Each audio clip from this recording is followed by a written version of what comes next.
Bonjour et bienvenue au sommet de la psychopédagogie positive. Aujourd'hui, j'ai la chance de recevoir Jessica Hollander, avec qui je travaille depuis plusieurs années. On a aussi une autre personne avec nous que vous ne voyez pas forcément et qui s'appelle Suzanne. Alors, Suzanne, elle a un gros mois d'arrivée sur Terre et c'est la fille de Jessica. Donc, vous allez peut-être entendre des petits bruits de chat, des petites choses comme ça. Et ben, c'est Suzanne qui sera dans les bras de sa maman avec qui on va discuter. Jessica, je te laisse la parole pour te présenter aujourd'hui. Ensemble, Ouais, on va parler de la question du corps, hein. Donc, oui, présente-toi d'abord. oui, bonjour Isabelle, merci de me recevoir. Je suis ravie d'échanger avec toi sur cette question qui me tient à cœur. Alors, mon métier, en fait, j'ai plusieurs casquettes. Donc, je suis praticienne en psychopédagogie positive et donc je reçois des enfants, des adolescents, leurs parents et puis des adultes aussi sur la question de l'apprentissage et du travail. Et donc, comment faire en sorte que le travail et l'apprentissage redeviennent un plaisir au quotidien. Et donc, dans mon cabinet, je les reçois en individuel pour aborder cette question-là et leur permettre de se réconcilier avec leur manière d'apprendre, de reprendre confiance en leur manière d'apprendre ou de travailler. Et effectivement, la question du corps est centrale dans mes accompagnements et j'en parlerai évidemment voilà, tout au long de cet échange. Ce n'est pas ma seule casquette puisque au fur et à mesure, ça fait 10 ans que je pratique ce métier, je me suis formée à plein d'autres choses, dont la systémie familiale. Donc voilà, j'accompagne donc des parents, des enfants et donc des familles. Et, et voilà, on entend Suzanne. Et donc du coup, ces familles-là, elles ont besoin de comprendre comment fonctionnent les liens, les interactions entre chacun. Et je me suis dit qu'en fait, il était important, hop, pardon, excusez-moi, il était important d'aborder cette question de la systémie familiale et donc des liens entre les différents membres d'une famille. Et donc, Qui je fera reçois d'ailleurs aussi. l'objet d'une conversation, puisque tu Oui, es thérapeute en systémie familiale comme moi, et on va oui, discuter là-dessus. Ça sera l'objet d'une des séquences du sommet sur pourquoi on intègre de la systémie familiale sur le parcours en psychopédagogie positive et de quelle manière on le met en œuvre aussi dans un accompagnement en, en en psychopédagogie positive. psychopédagogie positive. Donc, on va en Ouais, parler ensemble on en une parlera. autre Ouais. fois. Donc, restez si vous êtes curieux. Donc, Allez voir aussi cette vidéo. et effectivement, donc c'est devenu une de mes casquettes en accompagnement, mais donc du coup, je ne fais pas que de l'accompagnement puisque je suis aussi formatrice au sein notamment du parcours de praticien-praticienne en psychopédagogie positive sur les questions du corps. Et puis, j'anime aussi des conférences et j'ai une dernière casquette que j'aime beaucoup puisque j'interviens en tant que praticienne en psychopédagogie positive dans un foyer pour l'enfance chaque semaine pour accompagner ces jeunes qui ne sont pas encore soit en formation, soit à l'école sur la question de la psychopédagogie positive. Et donc, j'interviens en tant que prestataire dans ce foyer chaque semaine. Et je vais aussi vous parler pendant cet échange de ce que j'aborde au foyer, puisqu'effectivement, j'aborde pas la psychopédagogie positive exactement de la même manière en cabinet, en formation ou au foyer. Et donc, notamment, la question du corps est aussi abordée un peu différemment en fonction des voilà, des différents lieux, des différents espaces dans lesquels je pratique. Tu t'es formée Je crois que j'ai fait le aussi tour. il y a quelques années, juste après voilà, avoir démarré en tant que praticienne en psychopédagogie positive. Toi, un des premiers axes, ça a été d'aller comprendre cette question de ce qu'on appelle les réflexes archaïques. Et Oui, moi, je me rends compte que quand j'aborde cette question-là avec les parents en cabinet, en posant des questions, et moi, je ne suis pas spécialiste des réflexes archaïques, mais je les invite à se questionner là-dessus et je peux questionner de manière à savoir si ces réflexes sont intégrés ou pas, et tu vas nous en parler, je les oui, réoriente ensuite. Je me rends compte qu'il y a oui, énormément de parents qui ne sont pas du tout au courant de la question. Pour eux, oui, c'est presque un impensé, personne ne leur en a parlé, ils ne savent pas de quoi on parle, et tout d'un coup, ils observent qu'il y a un lien entre un réflexe non intégré dans l'enfance, enfin même tout petit, et des difficultés d'apprentissage ou des difficultés comportementales qu'ils observent un peu plus tard sur le chemin de leur enfant ou de leur ado. Est-ce Oui. que tu peux nous parler de ça, de la question des réflexes archaïques et de ce qui se joue là-dedans? Oui, bien sûr. Et d'autant plus que moi, je suis donc effectivement maman depuis un gros mois et que ben, je suis passée par la case naissance, donc réflexe de la marche, réflexe de succion. Et donc, en fait, en fin de compte, on a entendu parler des réflexes archaïques si on est parent. À un moment donné dans la vie de notre enfant, c'est au moment de sa naissance. Puisque effectivement, les médecins vont tester ces fameux réflexes. Mais ils n'ont pas, on va pas nous en parler pour comprendre le processus d'apprentissage. Et c'est bien dommage parce qu'en fait, c'est ça qui est très intéressant. C'est que donc, en fait, pour la faire assez simple, un réflexe archaïque, qu'est-ce que c'est? Eh ben, en fait, c'est un réflexe, ça se dit très bien, donc c'est un mouvement qu'on fait de manière involontaire entre les 3 semaines de vie intra-utérine et la première année de notre vie extra-utérine, c'est-à-dire à peu près au moment de notre marche. En fait, on va faire tout un tas de mouvements à ce moment-là de notre vie, de manière absolument inconsciente. Et ces mouvements vont garantir notre survie, la première, la première utilité, et vont permettre en fait de créer nos schémas neuronaux de base. En fait, c'est la première chose qu'on apprend, c'est le mouvement, et on l'apprend de manière inconsciente. Et en fait, le fait de réaliser ces mouvements pendant cette période de vie va nous permettre en fait de, quelque part dans notre schéma neuronal, inscrire notre schéma corporel.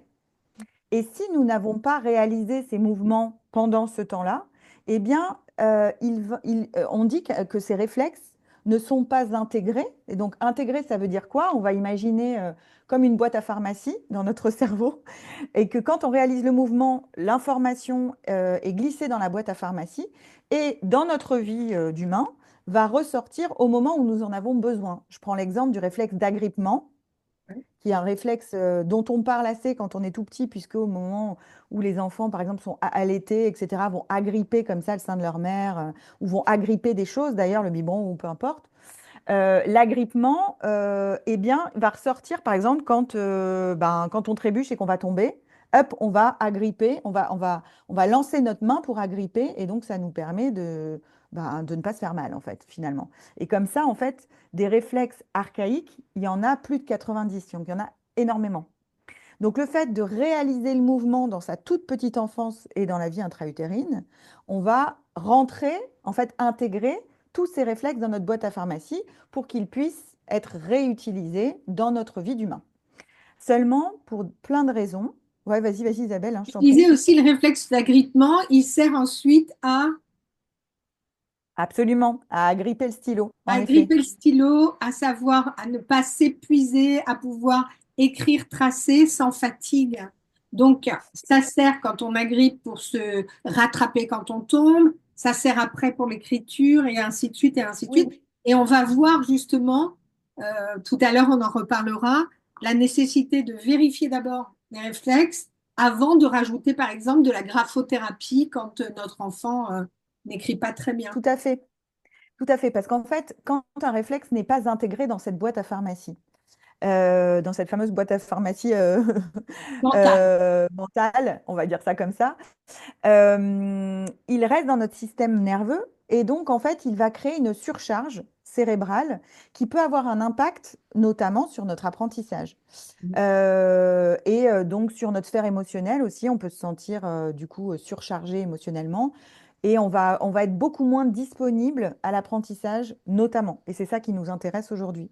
Donc en fait, il y a plein de raisons pour lesquelles les réflexes ne sont pas intégrés. Ok, on a absolument tous, je connais aucun individu qui a tous ces réflexes intégrés. Donc ça, c'est tout à fait normal d'avoir des réflexes qui ne sont pas intégrés. Ce qui est intéressant, c'est de savoir que ça existe et de savoir quels sont les réflexes qui ne le sont pas, puisque la bonne nouvelle, c'est qu'on peut les réintégrer, évidemment, par une pratique corporelle, et on va en parler. Ce qui est intéressant, c'est de se dire que si ces réflexes ne sont pas intégrés pour plein de raisons. Je vous donne un exemple. Moi, par exemple, j'ai accouché par césarienne parce que j'ai pas pu faire autrement, parce que ma fille voilà, ne sortait pas par voie basse. On dit souvent qu'un bébé qui ne naît pas par césarienne ne va pas travailler notamment un réflexe qu'on appelle le réflexe tonique du cou, qui fait que quand un bébé sort par voie basse, en fait, il va Reste la tête. pousser comme ça et redresser la tête et donc commencer à muscler son réflexe du cou. Moi, ce que j'ai fait, c'est que j'ai appelé mon ostéo 10 jours après la naissance de ma fille et je lui ai dit, ben voilà, Suzanne est née par césarienne, donc est-ce que tu peux venir retravailler la naissance avec elle d'un point de vue corporel pour qu'elle puisse retravailler les réflexes qui n'ont pas été intégrés.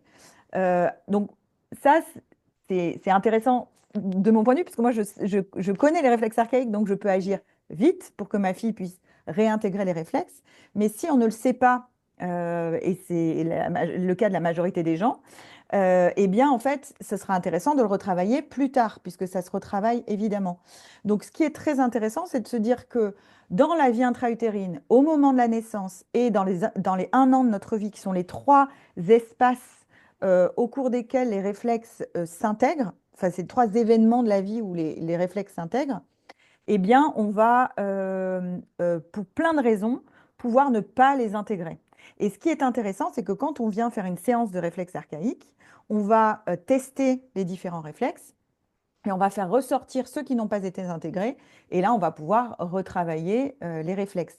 Et ce que tu disais très justement, là, je fais un lien direct avec l'apprentissage, c'est que ce qui est intéressant, c'est en tant que parent notamment, d'identifier, de se dire, ah tiens, effectivement, aujourd'hui, ma fille ou mon fils a des difficultés d'écriture, par exemple. Comment est-elle née? Où est-il né?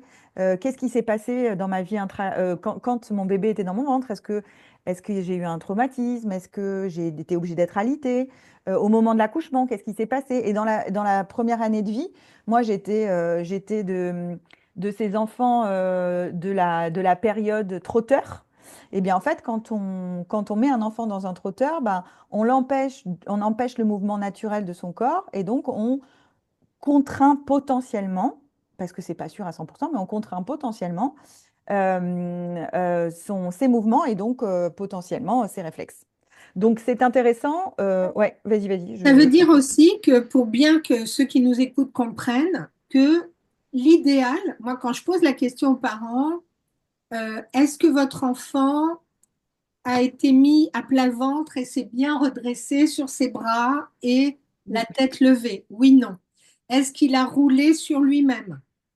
Est-ce qu'il a rampé? Est-ce qu'il a ouais, fait du quatre pattes suffisamment, etc. oui, Donc toutes ces étapes-là avant la marche. Et oui, parfois, les parents me disent, ah non, non, il était pressé de marcher, il s'est levé, il a marché, quoi. Toutes les étapes d'avant ont été zappées, puis il y a un côté qui est, bah, c'est chouette. Et en fait, non, c'est pas très chouette parce que ce qui n'a pas été fait avant va devoir être fait parce que ramper, ça sert à quelque chose, ça intègre un réflexe oui, précis, quatre pattes intègrent un autre réflexe, etc. Donc, il va falloir refaire ces exercices-là. Et comme tu le disais tout à l'heure, euh, à n'importe quel âge, on peut réintégrer ces réflexes, c'est oui, pas grave. Donc, il y a vraiment les étapes, des étapes de développement de l'enfant qui ne doivent pas être squeezées. On ne doit pas se dire, oh, il a envie de se relever, vite relevons-le, apprenons-lui en le tenant par oui, les mains à marcher plus vite qu'il ne faut. Ou bien, laissons-le dans son transat à pas bouger, bien immobile, on est juste en interaction verbale, mais l'enfant va toucher à rien, va ramper nulle part. Donc, il y a le oui, corps, en fait, il doit quand même être laissé libre de mouvement. Donc, il oui. faut vous enlever tous vos vases Ming, vos pièces précieuses, etc.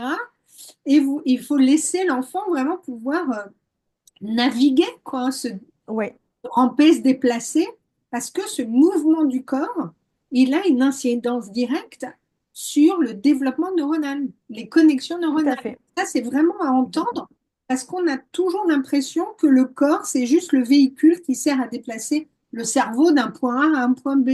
Sauf que bah, nous, on est Oui, dans une approche tête-cœur-corps et que l'ensemble est très important, quoi.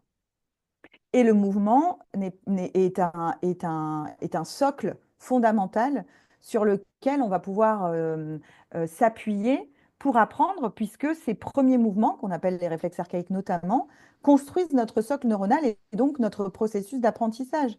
Donc en fait, y revenir et réintégrer aussi, donc là on fait quelques bons dans le futur hein, de l'apprentissage de nos enfants.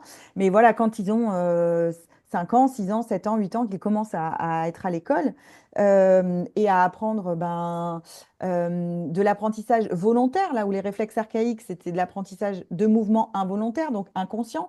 Là, ils apprennent de manière consciente. Et cet apprentissage de manière consciente va venir s'appuyer sur le socle de l'apprentissage du mouvement. Et donc, réutiliser du mouvement quand on apprend des maths, du français, de l'histoire, c'est-à-dire rester en mouvement, c'est là que ça prend tout son sens, puisque effectivement, bah, en fait, au-delà, et c'est très juste ce que tu dis, c'est-à-dire que la liberté du mouvement tout petit qu'on peut laisser à nos enfants vont leur laisser aussi la possibilité d'apprendre à leur manière et leur ouvrir aussi cet espace d'apprentissage sur lequel ils vont pouvoir s'appuyer après. Et du coup, ça remet en perspective la question qui est que à la maternelle, on peut bouger, plus ou moins, Oui, oui, et à partir du CP, on va immobiliser les corps. oui, Et ça, c'est un peu, c'est normal par moment. Voilà, je peux pas écrire en marchant. oui, Et pour d'autres choses, il faudrait quand même que les corps bougent un peu plus, même quand on est en classe. Sauf qu'on va oui, immobiliser le corps au profit de tout dans la tête. Et pour certains élèves, ça va être problématique. oui. C'est ce que tu dis. En fait, certains s'en accommodent parfaitement, mais c'est clairement pas la majorité. Euh, et d'autres ben, bouillonnent assis sur leur chaise et donc n'ont pas de disponibilité, moins, en tout cas beaucoup moins de disponibilité mentale pour leur attention, par exemple, ou leur concentration qui sont nécessaires dans le processus d'apprentissage. Et ça, sans trouble déficitaire de l'attention ou d'hyperactivité. Ah oui, C'est deux choses vraiment différentes. Moi, la question que je voudrais te poser là, c'est à quel signe on peut se dire, alors moi j'ai déjà un peu la réponse, mais je vais te laisser le faire, à quel signe on peut se dire que des réflexes ne sont pas intégrés? À quoi on le voit? Parce qu'il y a vraiment une palette, hein. Il va y avoir, oui. ça peut partir de l'inhibition à trop d'agitation, mais entre-temps, il y a plusieurs Oui. choses. Oui, absolument. Donc, il y a les signes annonciateurs, ou en tout cas qui peuvent, parce que c'est pas, une fois de plus, c'est pas une certitude. C'est ce qu'on est en train de vous dire, c'est pas parce qu'il y a ces signes-là, donc les réflexes archaïques ne sont pas intégrés.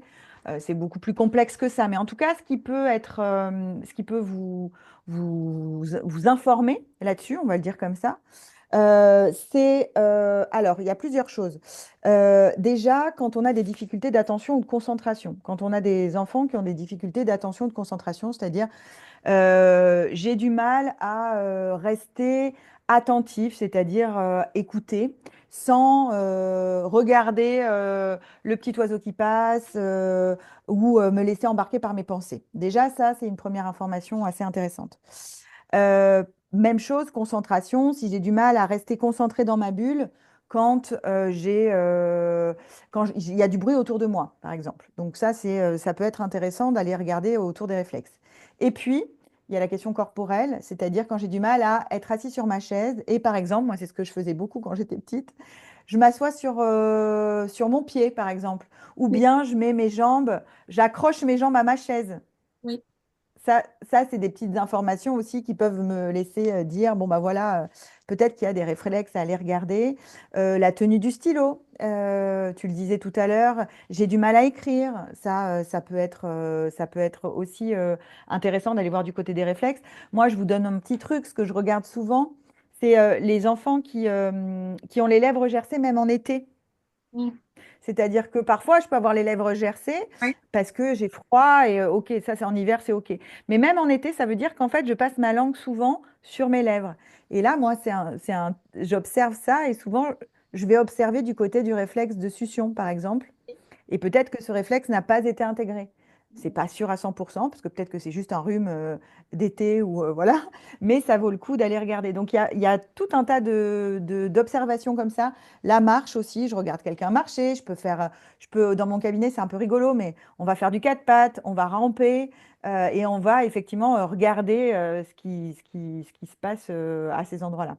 On a Donc toi, aussi la peut-être que tu as question quelque chose d'autre. d'une Ouais. trop forte inhibition. Je me souviens d'un garçon que j'avais reçu et donc c'était assez drôle parce qu'en fait, les parents disaient, alors nous ici dans le Val d'Oise, on a un très grand festival des feux d'artifice.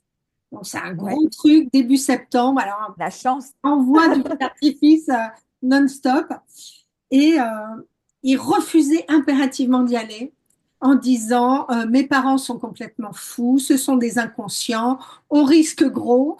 Donc une peur panique, mais surtout une peur du bruit et vraiment quelqu'un d'un peu de très inhibé, quoi, très renfermé, Oui, très inhibé, très voilà, beaucoup de peur. J'ai envoyé les parents faire un bilan. Il s'est avéré qu'effectivement, de nombreux réflexes n'avaient pas été intégrés. Donc, dont le d'accord. réflexe de paralysie par la peur, etc., toutes ces choses-là. Oui, Ça a oui, été oui. travaillé, et ce qui fait que quand il est revenu après me voir, c'était plus le même. Il y avait quelque chose Hmm. qui était relâché dans son corps, qui était plus installé, qui était plus détendu. Les parents disaient, bah, plus les mêmes réactions. Donc, du coup, ils ont pu aller au Oui, festival d'artifice sans qu'ils poussent des cris, enfin, sans qu'ils refusent d'y aller. Donc, il y a vraiment cette chose-là aussi. C'est pas seulement l'agitation, c'est aussi trop de peur, trop d'inhibition, trop, voilà, je bouge pas mon corps parce qu'on ne sait jamais. C'est oui, aussi un signe. oui. Ça fait partie Euh, des ce- signes. ouais, et donc ce qui va avec, c'est effectivement la timidité, une très grande timidité. Ça aussi, ça peut être un signe. De toute façon, moi, ce que je dis souvent, c'est que les réflexes archaïques et le corps, de manière plus globale, le mouvement, le corps, c'est une entrée intéressante à aborder lorsque on parle d'apprentissage ou de travail. C'est-à-dire que quand on parle d'apprentissage ou de travail, la première chose que l'on va faire, c'est, si je prends l'apprentissage, c'est bah tiens, il a des difficultés en maths ou en français, je vais prendre des cours de maths ou de français. Ça, c'est effectivement une possibilité. Peut-être qu'il y a des lacunes parce que voilà, il écoute pas ou bon, peu importe, ou parce que c'est difficile, ou parce qu'il aime pas, ou elle aime pas les maths et le français. Ça peut être intéressant de prendre des cours de français en plus. Mais c'est pas la seule solution. C'est-à-dire qu'en fait, quand on apprend, le processus, il est bien plus complexe que juste j'apprends le français et le français, c'est difficile, puisque dans le processus d'apprentissage, il y a tout ce que nous sommes en tant qu'être humain qui va venir impacter notre capacité à apprendre. Et donc, notre attention et notre concentration en font partie, mais aussi nos sens. Moi, je me souviens une fois d'avoir reçu un jeune qui avait du mal dans son écriture, dans sa lecture, etc. Et finalement, en fait, il avait besoin de lunettes. C'est absolument improbable, mais ça n'avait jamais été abordé parce que cours de français, cours de maths, etc. Et on restait bloqué sur cette vision-là.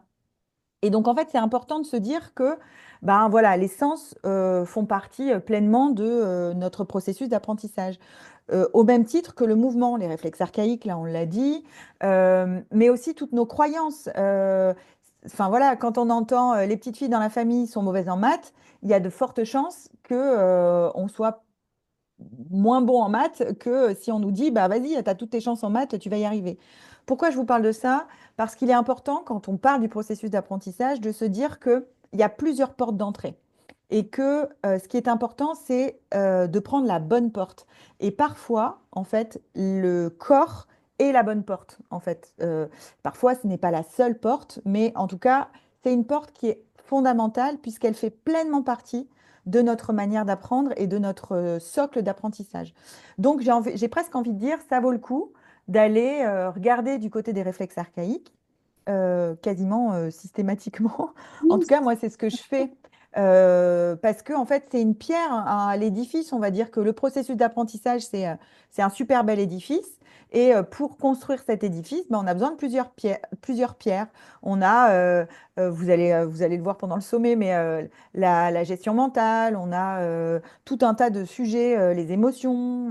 Et là, le corps, en fait, il fait pleinement partie de cet édifice. Et c'est important d'aller observer ce qui s'est passé pendant mon enfance, ce qui s'est passé dans mon développement et ce qui se passe aujourd'hui. Voilà, souvent, moi, au cabinet, je reçois des parents qui pensent, parce qu'on leur a appris à apprendre comme ça, hein, c'est pas, que, on apprend mieux quand on est assis sur une chaise, immobile,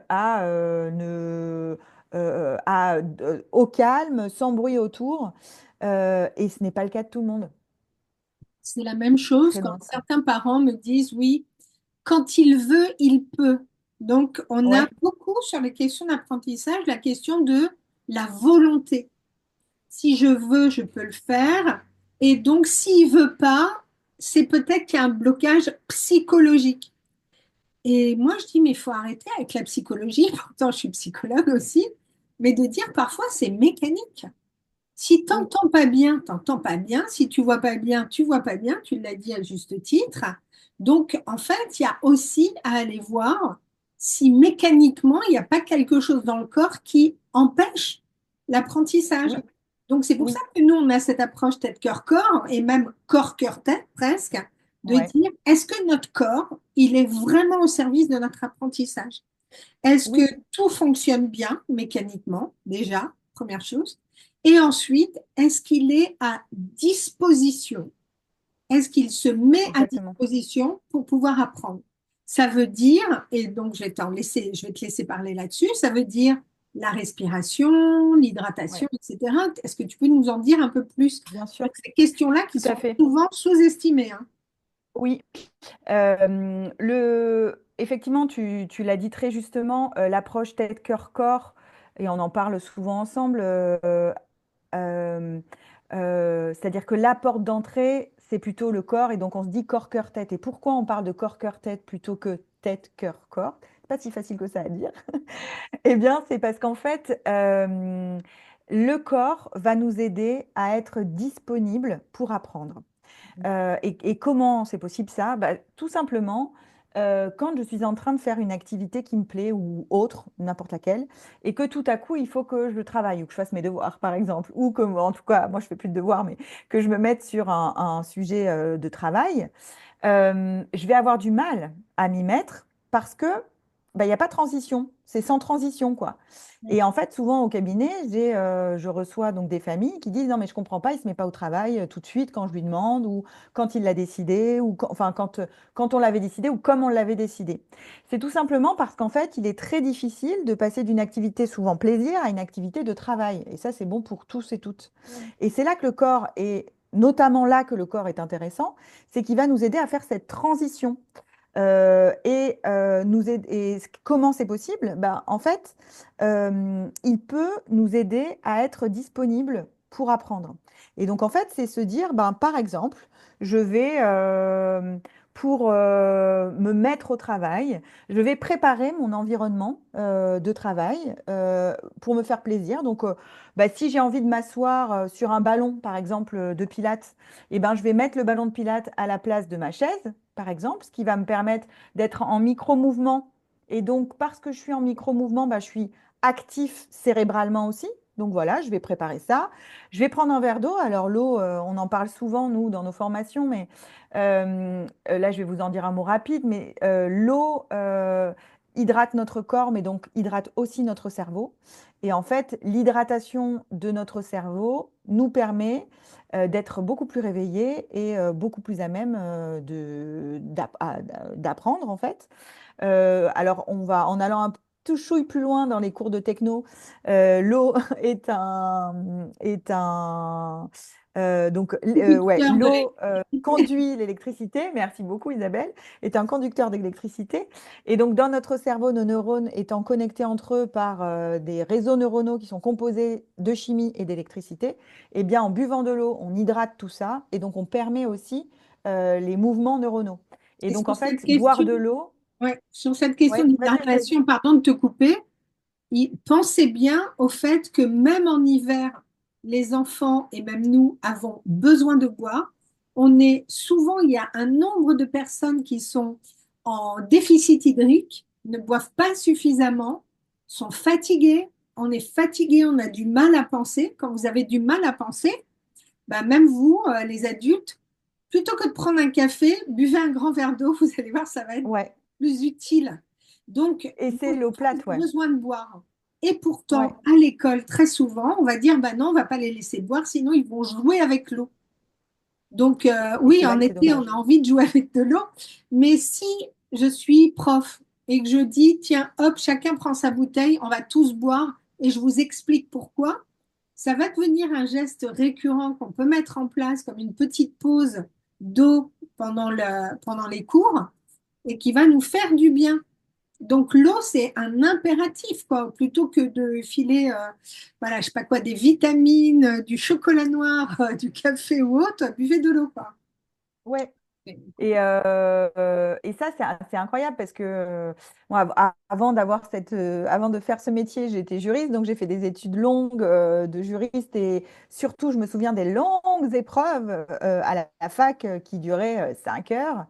Et à l'époque, j'avais pas du tout conscience de l'impact que pouvait avoir le corps et du socle qu'il pouvait être. Et donc, en fait, je me disais, il me faut du sucre, il me faut des boissons énergétiques pour tenir 5 heures d'affilée.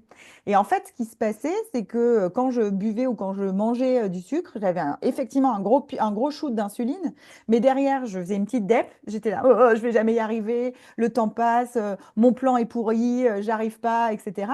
Ça, c'est logique, c'est parce qu'en fait, c'est la baisse. Donc, le sucre, ça crée un pic d'insuline, enfin un pic ouais, d'insuline. Et ensuite, alors, sauf si vous restez en intraveineuse ou avec un sneakers à la bouche pendant 5 heures, mais ça, je vous Avec conseille des pas parce que haribots en c'est intraveineuse. voilà, c'est derrière que vous n'allez pas vous sentir très, très, très, très bien. Mais du coup, à partir du moment où vous arrêtez de manger ce sucre, bah, en fait, une trentaine de minutes, 20-30 minutes après, il y a la chute. Et alors, la chute, c'est fatigue et aussi un peu coup de mou, quoi, Oui, mental c'est ça. et psychologique. Et donc, du coup, c'était très mauvais pour tenir le coup. Moi, aujourd'hui, en cabinet, quand je reçois des grands, des ados, des jeunes adultes qui sont en prépa ou ce genre de choses, c'est une des choses que je leur préconise d'emblée. C'est buvez de l'eau parce que dès que tu as un coup de mou, l'eau, ça réhydrate ton cerveau, donc ça te redonne de l'énergie. Et surtout, évite le sucre et garde-le pour le sneakers ou les M&M's de félicitations pour avoir bien fait ton épreuve pendant 5 heures. Mais pendant l'épreuve, amandes, toutes les noix, parce que c'est très très bon pour le cerveau. Et puis fruits, voilà, sucre naturel. Et là, en fait, ça va vraiment beaucoup nous aider. Et puis, autre chose, servez-vous, moi ce que je leur dis, servez-vous de vos jokers, je vais faire pipi même si vous n'avez pas envie de faire pipi, pour aller faire quelques pas à l'extérieur, faire un peu le tour même des toilettes et revenir parce que le mouvement va nous remettre en action aussi. Ouais, Et c'est c'est ça. là en fait que je reboucle avec ce que je disais à l'origine, c'est de se dire que non seulement le mouvement va me préparer à me mettre au travail. Donc, notamment, moi, j'utilise des outils comme les CAP de la Brain Gym, donc la gymnastique du cerveau. Et donc, c'est des outils que j'ai appris pendant ma formation de réflexes archaïques qui aident à réintégrer des réflexes, mais qui aident aussi à me remettre en mouvement et donc qui vont m'aider à me réénergiser et à être disponible pour l'apprentissage. Donc, ce sont des mouvements, mais j'ai envie de dire, même si on ne connaît pas la brain gym, et ben juste quelques pas, je me secoue un petit peu, je lève les bras très très haut et en inspirant et j'expire, je relâche. Euh, ben, tous ces mouvements-là vont m'aider à me réinvestir et vont me redonner de l'espace et de l'énergie mentale et donc d'apprentissage. Mais du coup, c'est vraiment ça demande toujours à revisiter ses croyances sur le fait Oui, que on travaille bien si on est bien sage, sans bouger à un bureau. oui, Euh, la question de l'immobilité, elle est incroyable, hein. C'est vraiment de dire, Il y a même parfois, j'entends dans des réunions d'équipe éducative, euh, voilà, des enseignants qui disent, ah ben lui, formidable, on l'entend pas. Il bouge pas, on le voit pas, on l'entend pas. Bon, moi, je trouve ça un petit peu inquiétant, quelqu'un qui est immobile comme ça, comme, je sais pas quoi, un lézard qui bougerait plus sur un Mm. mur. Donc, le mouvement n'est pas égal à échec scolaire. Si tu Ouais, bouges, tu vas pas réussir. Certains ont moins besoin de bouger que d'autres. Mais ceux oui, qui ont un peu plus besoin de bouger pour intégrer les choses, il faut pouvoir respecter ça. Et même de manière saine, on ne peut pas, nous-mêmes adultes, on ne peut pas rester assis à notre bureau et travailler non-stop sans avoir besoin à un moment de faire une pause, d'aller à la machine à café ou d'aller discuter avec un collègue. Ça vaut pour nos enfants. Ce qui est valable bien pour sûr. nous est valable pour nos enfants aussi. Donc nos enfants, ils ont aussi besoin. Et la récréation de 10 minutes le matin et de 10 minutes l'après-midi n'est pas suffisante. C'est pas suffisamment de mouvement pour remettre son corps en énergie, refaire monter le degré d'énergie dans le corps qui nous permet d'être disponible pour de l'apprentissage, pour de la production, pour penser, et en tout cas juste pour, oui, pour penser, pour s'exprimer, etc. On a Oui, besoin de ce mouvement-là. Et comme on demande aux enfants de ne pas bouger, d'être le plus immobile possible, et encore plus aux filles d'ailleurs, je me souviens avoir reçu dans mon cabinet euh, un couple de parents qui dit, voilà, on vient vous voir parce que notre fille a peut-être de l'hyperactivité. Et j'observe cet enfant qui est vive, mais pas du tout hyperactive.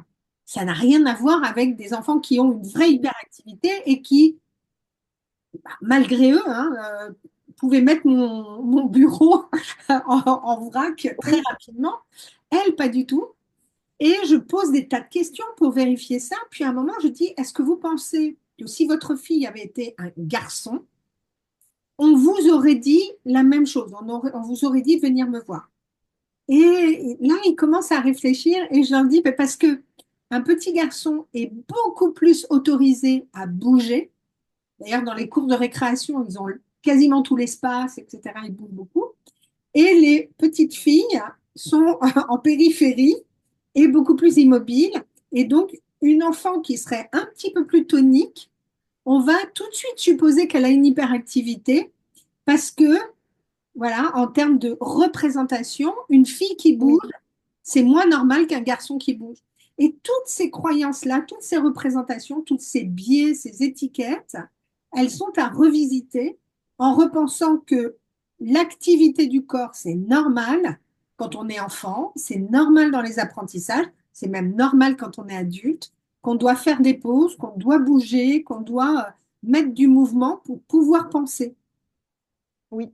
Et questionner ces représentations, moi, ça fait partie pleinement du travail en cabinet. Donc, je vous invite même là, vous, à questionner vos représentations. C'est-à-dire, c'est quoi le mouvement pour moi?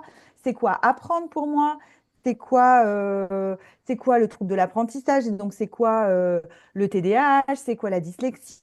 Enfin, voilà, si vos enfants, vous supposez que voilà, vos enfants sont hyperactifs, comme tu le dis, Isabelle, bah, qu'est-ce que ça veut dire l'hyperactivité? C'est quoi pour vous? Parce qu'en fait, le diagnostic d'hyperactivité, c'est pas juste un enfant qui bouge, quoi. Oui, C'est bien plus que ça. Donc, c'est intéressant de questionner ces représentations-là.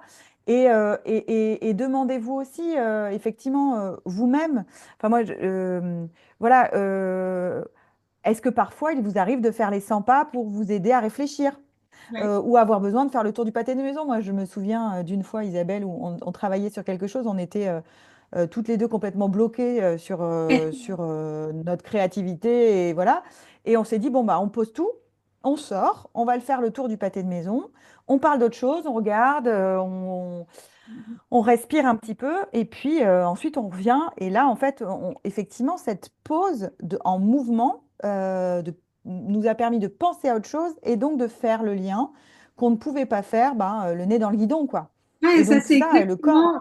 Je me souviens de mon fils qui était en première et qui faisait ses exercices de maths là, dans la salle à manger. Et je l'entends pester. Alors je vous passe les gros mots qu'il disait. Vraiment, il pestait, il était furieux. Je dis, mais qu'est-ce qui se passe? C'est débile, j'y arrive pas, c'est impossible, etc. Et donc, à ce moment-là, je lui dis, sors, va faire Ouais. un tour de vélo. Ah quoi? Je dis, tu sors d'ici, tu prends ton vélo, tu vas faire un tour. Donc, il sort, il va faire un tour. Il revient, je l'entends rentrer, et puis après, j'entends plus rien. Et puis en fin de journée, je dis, bah alors, il me dit, non, en fait, c'était facile. Ça y est, ça y est, Et c'est oui, fait. Quand on est bloqué sur quelque chose, c'est pas en insistant et en essayant de réfléchir, parce qu'en fait, émotionnellement, on va monter dans les tours et notre cerveau limbique va couper le raisonnement, donc c'est impossible d'aller plus loin. Quand on voit que ça monte et que c'est pas possible, que ce soit au moment des devoirs ou autre chose, euh, il faut arrêter, il faut appuyer sur pause et dire voilà, on va bouger, on met une petite musique, on danse un coup et puis après, oui, on s'y remet. Pourquoi? Parce qu'on se sera réoxygéné, effectivement, peut-être qu'on exactement. aura bu de l'eau aussi, mais on aura changé notre perspective, on aura remis de l'oxygène. Pensez aussi à ouvrir les fenêtres pour réoxygéner les pièces, même en hiver, parce que c'est comme ça qu'on a besoin. Notre cerveau, il a besoin d'eau, il a besoin d'oxygène, il a besoin de repos. Donc, c'est vraiment notre corps, avec toutes ses fonctionnalités, doit vraiment être au service de notre raisonnement, de notre cerveau qui pense. C'est-à-dire que notre cerveau Oui, qui ressent doit être aussi au service de notre cerveau qui pense. ouais, et tu parles de repos. Et c'est vrai que je pense que c'est important qu'on l'aborde ici aussi, cette question du sommeil, qui va, en fait, quand notre corps est au repos, le cerveau, lui, fait le tri des différentes informations qu'on a Manger, ouais, dans la journée. attrapées, ouais, engrangées, consciemment ou inconsciemment dans la journée. Et c'est super important de se dire que si j'ai pas cette phase de repos corporel, Ouais. mon cerveau n'a pas l'espace de faire ce tri-là. Et le matin, je me réveille surchargée des informations de la veille. Et donc, je vais poser sur déjà une surcharge de nouvelles informations. Et c'est super épuisant. Et donc, en fait, avoir un sommeil de qualité, c'est fondamental. Et là-dessus, la question fondamentale aussi, c'est la question des écrans le soir avant de se coucher. Je pense que c'est important d'en parler parce que quand on parle de mouvement, quand on parle de corps, bah, en fait, on est obligé, à mon sens, de parler de cette importance de repos du corps qui, si on est reposé corporellement, donc notre cerveau a pu faire son taf et donc on est absolument disposé, disponible pour enfin, réengranger de l'information et du coup de l'apprentissage. Et donc, la question des écrans, ce qui est important aussi, c'est de se dire que, j'en parle rapidement ici parce qu'effectivement, c'est plutôt le mouvement, mais je pense que c'est quand même important qu'on en dise un petit mot rapide. Ce qui est fondamental, c'est de se dire que bah, les écrans, c'est OK, c'est possible, surtout pour les ados, si vous leur dites stop les écrans, vous allez avoir une révolution à la maison. Mais c'est effectivement s'octroyer entre le moment où j'arrête les écrans et le moment où je m'endors, un espace corporel au cours duquel je vais pouvoir peut-être danser dans ma chambre ou respirer ou m'allonger, faire quelques mouvements pour vraiment inviter mon corps dans le mouvement à aller vers un calme, un endormissement, un calme corporel qui va m'aider à mon endormissement global, ce qui va ensuite vraiment être absolument fondamental pour la suite, quoi, pour la suite de mon apprentissage et Et ça du veut dire long. aussi arrêter tous les stimuli extérieurs. C'est-à-dire qu'on parle Oui, souvent de la question des écrans, mais si on ouais, est à table le soir en train de remettre sur le tapis la question de est-ce que tu as travaillé, oui, tu as suffisamment travaillé, tu n'as pas été bla. Si on est dans une interaction qui va être tendue, donc qui va donner de la tension mentale, mais de la tension physique aussi, trop de stimuli autour des disputes, etc., où il faut que je travaille, mais je vais travailler très tard jusqu'à 23h, oui. 23h30 parce que j'ai pas fini, etc. Là, notre corps, il ne peut pas relâcher sa tension. Et si la tension ne se relâche pas, le sommeil ne va pas être de qualité. Donc, tu as raison de dire que À la fois, on diminue les stimuli visuels avec les écrans, on connaît l'histoire de la lumière bleue, etc. Les stimuli auditifs de blablabla, trop de discussions et des débats où on remet 1 euro dans la machine et ça repart pour un tour, on va pas pouvoir se calmer. Donc, il y a des Mm. discussions, sincèrement, qu'il vaut mieux avoir à un autre moment que le soir. Oui, Je dis ça pour les parents absolument. qui sont là et qui se disent, oui, mais quand est-ce qu'on en parle? Mais on n'en parle pas juste avant de s'endormir, sinon on ne peut pas s'endormir.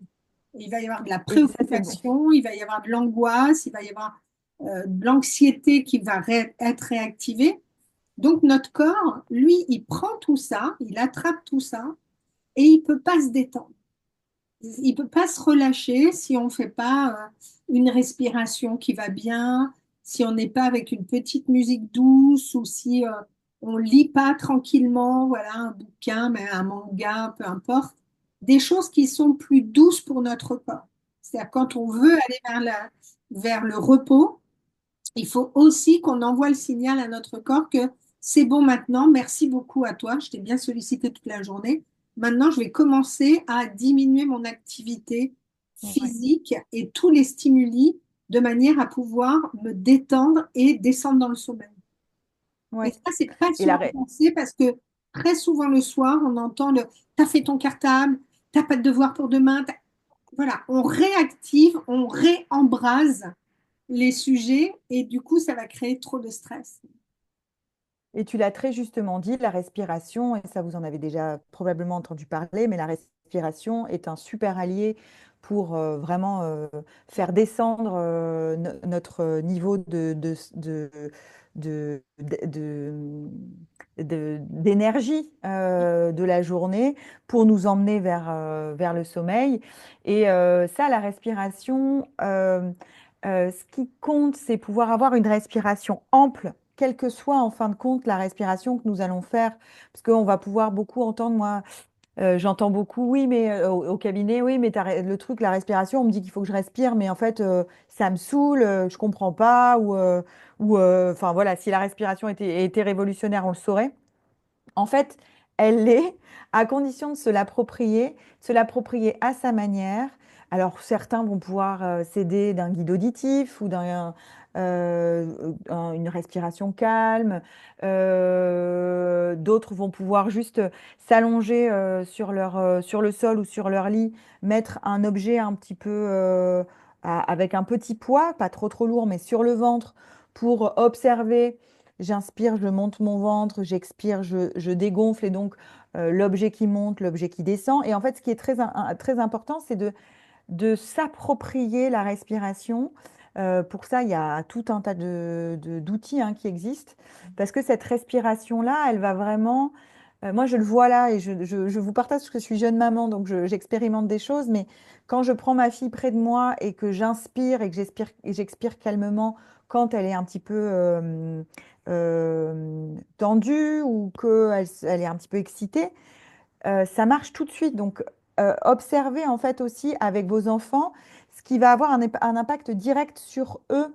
Et en fait, ce qui est très important, c'est qu'eux fassent leur expérience et eux observent l'importance et l'impact de la respiration sur le calme et sur leur endormissement. Parce que vous allez pouvoir avoir plein de conseils.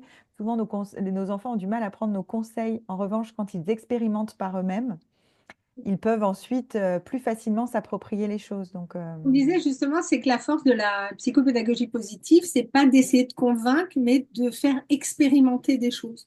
Et sur exactement. la question Ouais. de la respiration, ce qui est quand même, ce qui revient toujours, c'est quand on dit est-ce que tu sais respirer, ben, les autres, bien sûr que je sais respirer.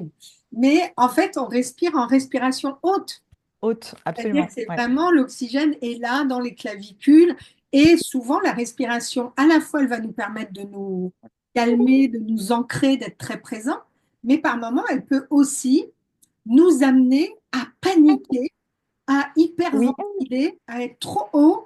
Et, euh, et du coup, si on respire très en haut comme ça, on va partir dans une crise d'angoisse massive ou dans une crise de panique totale qui va nous empêcher. C'est-à-dire que cet outil de la respiration, il est nécessaire de l'apprendre pour soi, d'aider nos enfants à comprendre comment ça marche aussi, leur faire expérimenter ça pour montrer comment on peut soit accélérer et tout d'un coup s'énergiser ou au contraire se Oui, calmer, quoi. Donc apaiser. Ouais.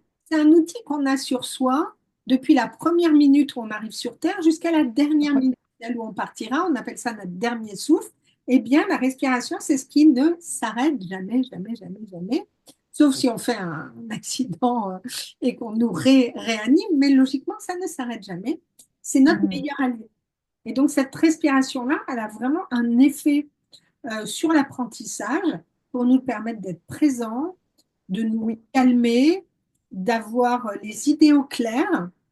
Et c'est très important. On a parlé de l'eau, on a parlé du sommeil, on a parlé de la respiration. Donc là, voilà, tout l'impact sur le corps.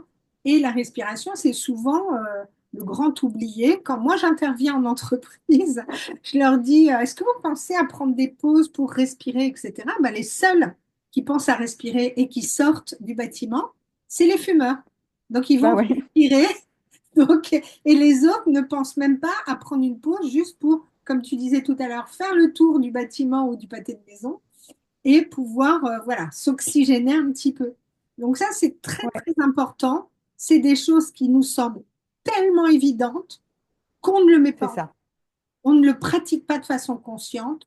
On ne voit pas, Ouais, on cherche des méthodes miracles autres, mais on en a déjà une miraculeuse qui s'appelle respirer. Donc, ouais. on peut utiliser à tout moment. Ouais. Et de la même manière, et tu le dis très justement, et c'est aussi le cœur de ce qu'on est en train de se dire là pendant cette conversation, c'est tout ce qu'on a abordé sur la question du corps et du mouvement, c'est présent, c'est ça qui est génial. Et en plus, ce qui est encore plus réjouissant, c'est que les progrès se voient très facilement. C'est-à-dire que quand tout à coup on se met à boire de l'eau, moi j'ai des parents qui me disent, bah, grâce à vous, il buvait de l'eau parce que franchement, c'était une tannée pour lui faire boire de l'eau. Bah, là, tout à coup, il boit de l'eau, mais parce qu'en fait, si vous faites l'expérience, je vous invite peut-être même à la faire là dès qu'on aura arrêté cet échange, mais buvez de l'eau consciemment, tu l'as dit Isabelle, c'est-à-dire que tout est là, mais il faut y mettre de la conscience. Buvez de l'eau consciemment, déjà vous allez voir que l'eau ça a du goût, que quand on a de l'eau dans la bouche c'est tout doux, et que quand on l'avale, en fait, on prend conscience du chemin et donc d'espace de notre corps qui passe inaperçu parce que souvent on fait ces mouvements et ces gestes sans conscience. Mettre de la conscience sur chacun de ces gestes va nous permettre d'être plus présents et de cette présence dépend notre disponibilité au travail, à l'apprentissage, etc. Et pour Et revenir le juste un corps dernier point pour les est parents qui percutant. nous écoutent, sur la question de la respiration, observez la manière dont Oui, vos enfants respirent. Est-ce qu'ils sont bouche ouverte et ils respirent, ils allaitent comme des petits chiens, ou est-ce qu'ils ont leur bouche fermée et ils respirent par le nez? Alors bon, sauf pendant l'hiver quand ils sont, voilà, ils ont des petits rhumes, mais est-ce qu'ils respirent tranquillement par le nez ou bouche ouverte? Donc il y a quelque chose à remettre en place. Certains oui, enfants ne savent pas respirer comme il faut. Donc, c'est oui, un apprentissage à remettre en œuvre. On leur réapprend à respirer correctement et ce qui fait que ça va immédiatement avoir un effet sur leur vitalité. Ils vont être moins fatigués, moins fatigables. Ils vont être beaucoup plus présents, plus attentifs. Donc ça, c'est aussi un indicateur. Hein, la respiration, la manière dont votre enfant respire, s'il reste constamment bouche ouverte, il y a vraiment quelque chose à retravailler. Son corps n'est pas pleinement à disposition pour l'apprentissage. ouais. Ouais, très intéressant. Et en fait, vous pouvez de cette manière-là redonner au corps une place, déjà le vôtre, vous êtes vos premiers cobayes, donc en Oui, tant c'est que parent, vous pouvez déjà vous observer et vous dire, bah, tiens, quelle place je donne à mon corps dans mon quotidien de travail, par exemple. Déjà, c'est une première expérimentation assez intéressante. Et ensuite, faire ça effectivement avec vos enfants. Voilà, et observer la manière dont ils utilisent leur corps dans leur processus d'apprentissage. Et c'est ça, en fait, moi, que j'avais envie vraiment de partager aujourd'hui. C'était vraiment de se dire, je prends conscience que mon corps a un rôle dans mon processus d'apprentissage et donc je vais apprendre à l'observer sous toutes ses coutures pour qu'il puisse m'aider et être plus disponible à l'apprentissage. Et donc, tout à l'heure, tu parlais au tout début, tu disais que donc, tu accompagnes des jeunes qui sont des jeunes voilà, qu'on peut dire un peu en difficulté avec leur lien Oui, à l'apprentissage, entre autres, donc dans des foyers. Est-ce que tu peux oui, nous dire comment tu amènes ces questions du corps oui, avec des jeunes pour qui ben, le corps, c'est un peu un impensé, quoi, souvent. oui, Ou oui, bien oui. c'est un trop Alors, pensé, donc, c'est-à-dire qu'ils sont trop oui. dans l'expansion. En tout cas, c'est un sujet qui est plus sensible. En fait, je passe par tout ce qu'on s'est dit là, c'est-à-dire ce que nous faisons tous pour survivre chaque jour, respirer, boire, manger, bouger.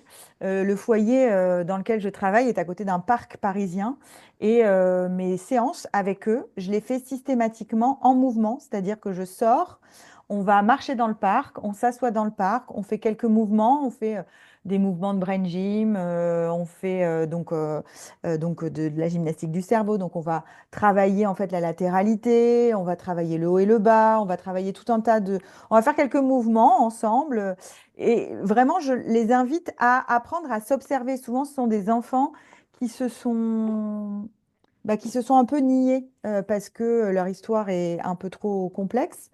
Et en fait, je les apprends à se réapproprier ce corps et ces mouvements. Et en fait, ça leur donne l'autorisation d'être présents et donc, de cette présence ensuite, s'autoriser à apprendre ou se former. Mais en fait, avec eux, j'ai envie de dire, parce que la psychopédagogie positive, ce n'est pas que le corps. Et donc, il y a plein d'autres personnes ici très intéressantes qui ont dû vous parler de tous les aspects de la psychopédagogie positive. Et j'avoue que au foyer, l'aspect corporel, c'est l'aspect que j'aborde principalement, voire quasiment que ça, puisque j'aborde pas la pensée visuelle, la gestion mentale, parce que ils n'en sont pas là, j'ai envie de dire. C'est-à-dire que leur urgence, c'est de se reconnecter avec eux pour justement ensuite, c'est la première marche, pour être plus disponible à l'apprentissage et vraiment se reconnecter à leur corps et à leurs émotions, mais au travers de leur corps. C'est vraiment le premier pas. Donc j'ai envie de dire essentiellement avec eux, on va aller travailler sur la mobilité, la motricité, le mouvement. Et puis ensuite, l'hygiène de vie dont on a parlé, le sommeil, parce que très souvent, ils passent leur nuit sur les écrans ou autres mais ils dorment pas. Donc le sommeil, la nourriture, la manière dont ils s'alimentent, la manière dont donc l'eau et la respiration, évidemment. Ce sont tous les sujets que j'aborde avec eux pour que vraiment ils se remettent en mouvement. Donc j'ai envie de dire, c'est vraiment, selon moi, le socle, enfin vraiment le socle, hein, je le dis, je l'ai dit plusieurs fois et je le répète, c'est la base sur laquelle on va pouvoir s'appuyer pour ensuite pouvoir apprendre beaucoup plus sereinement. Et le corps aussi, je voudrais rajouter cette chose-là, c'est une antenne à sensations qui nous envoie un Oui, signal. Et ces oui, sensations-là, on a trop souvent tendance à les mettre de côté et à ne pas les interpréter à leur juste valeur. Donc, oui, c'est vrai. si je suis anxieuse face à un contrôle, peut-être à une évaluation, je vais peut-être avoir une boule au niveau de l'estomac ou une boule dans la gorge, etc. Donc, ça va me coincer. On en a parlé, on en parle avec Pauline hein, dans Oui, une des conversations qu'on a eues avec Pauline Gisardin. Donc, ces sensations-là du corps, elles sont très importantes parce qu'elles envoient un signal. Elles nous permettent de dire, voilà, comment je me sens d'abord et je ne vais pas écarter la sensation en disant non, non, c'est rien, j'ai un peu mal à la gorge parce que ça me gratte, j'ai dû attraper froid ou j'ai. Voilà, donc on va vouloir expliquer autrement. Donc, oui, reconnecter au corps, c'est reconnecter à des sensations aussi qui sont très importantes parce que c'est un peu c'est déjà la porte d'entrée. Et ensuite, il y a mm, l'émotion et ensuite, il y a, ouais, j'en absolument. raisonne sur cette question-là. Donc, c'est. Oui, parce Voilà. que la question des émotions, je crois que, enfin, vous en parlez lors d'une conversation, hein, mais effectivement, l'émotion, elle se base avant toute chose sur un ressenti corporel qui est le premier signal, hein. Et en fait, une émotion, ça se ressent, puis ça s'exprime. Mm. Et en fait, la partie ressentie, elle est fondamentale. Et effectivement, la conscience du corps va nous aider à nous dire, bah, effectivement, bah, là, je suis triste, ou je suis en colère, ou j'ai peur, ou je suis heureux, ou etc. Et comme vous le dites très, très probablement dans la conversation sur les émotions sont également un socle dans notre capacité d'apprendre, enfin, dans notre processus d'apprentissage. Et le corps et les émotions sont intimement liés, puisque notre corps est la boussole émotionnelle, c'est-à-dire que c'est l'endroit où notre émotion émerge. Et en tout cas, c'est à cet endroit-là qu'on peut rencontrer notre émotion, ce qui est absolument fondamental pour ensuite être disponible, encore une fois, et avoir en fait tous les atouts qui nous permettent en fait d'apprendre beaucoup plus sereinement et beaucoup plus efficacement aussi, hein. Parce que c'est ça aussi, on peut parler d'efficacité, hein. Enfin, moi, ce que je dis souvent en cabinet, c'est l'intention, c'est pas que tout à coup, tu adores faire tes devoirs. En revanche, c'est que tu les fasses de manière efficace pour que tu puisses faire plein d'autres trucs que tu aimes aussi. Chose, Et oui. donc, en fait, ouais. Et donc, cette efficacité-là, bah, elle dépend aussi de la manière dont je vais solliciter mon corps ou en tout cas le mettre en mouvement. Et je vais écouter aussi mes émotions, d'où l'approche tête-cœur-corps, qui est une approche globale et sans laquelle, je pense, il est beaucoup plus difficile, effectivement, de se mettre à disposition de notre apprentissage. Si tu devais, pour clôturer cette conversation, si tu avais un message à passer aux parents qui nous écoutent, ça serait Ouais. lequel? Qu'est-ce que tu leur dirais qu'ils doivent absolument entendre selon toi? Ah, c'est difficile de choisir en plus pour moi Et dans ce genre dans de ton questions. domaine. Ouais, c'est ça. En fait, s'il y a un message, le premier mouvement, c'est le souffle. Le premier mouvement, c'est la respiration. Et donc, en fait, il me semble assez fondamental de se reconnecter avec cette respiration, avec ce souffle et avec notre mouvement dans sa globalité. Donc, en fait, ce que je pourrais vous dire, c'est respirer ensemble déjà. Je pense que réapprendre à respirer, ça peut se faire ensemble et ça peut se faire joyeusement. Et puis, ce que je pourrais vous dire aussi, c'est bouger ensemble. En fait, vous êtes, vous, en tant que parent, les exemples de vos enfants, quel que soit leur âge, et, euh, et faire ensemble, c'est-à-dire vous mettre vous aussi en mouvement, va leur permettre de se mettre en mouvement. Donc, mettez-vous en mouvement ensemble et joyeusement, voilà, faites-vous 5 minutes de danse collective en allumant la radio et en dansant sur votre chanson familiale préférée. Faites ça au moins une fois par semaine, voilà la dose de la prescription. Le mouvement, ça peut être n'importe quoi comme mouvement. En fait, moi, je pratique des outils comme la Brain Gym, mais finalement, on se rend compte que bouger son corps et se faire plaisir, ça peut être voilà, n'importe quel mouvement. Donc, bougez selon vos envies et faites-le ensemble, parce que c'est aussi comme ça qu'on apprend. Hein, c'est pas tout seul, Et, mais c'est aussi ensemble. et dernière question rapide. Si tu devais envoyer un message à ceux qui nous regardent et qui se disent, waouh, finalement, praticienne en psychopédagogie positive, c'est quelque chose qui est vaste, qui est intéressant, qui est enthousiasmant. Qu'est-ce Mm. que tu dirais à ces personnes qui ont envie de mettre de la psychopédagogie positive dans leur vie active, quoi? Professionnelle Oui, ou active. Ouais, c'est ça, professionnelle.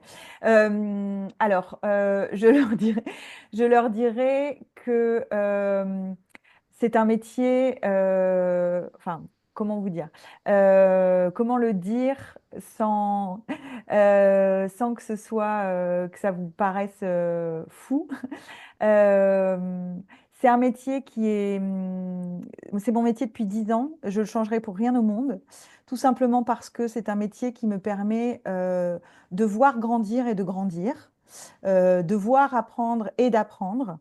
Et donc, c'est un métier qui est très épanouissant parce que on travaille avec l'humain de manière très globale et générale. C'est-à-dire moi, j'ai l'impression d'être un peu une généraliste, c'est-à-dire que je reçois en fait des individus, je peux très facilement observer ce qui se passe, soit les accompagner, soit les réorienter vers des professionnels compétents qui vont être très complémentaires à ce que je fais. C'est un métier qui aujourd'hui répond à un besoin qui est criant, puisque aujourd'hui, on a de plus en plus d'enfants et de jeunes qui se découragent et qui font la tête un peu à l'apprentissage. Et l'idée, c'est vraiment de les aider à se connecter à leur apprentissage. Et pour moi, l'apprentissage, c'est vraiment le cœur de l'expérience humaine.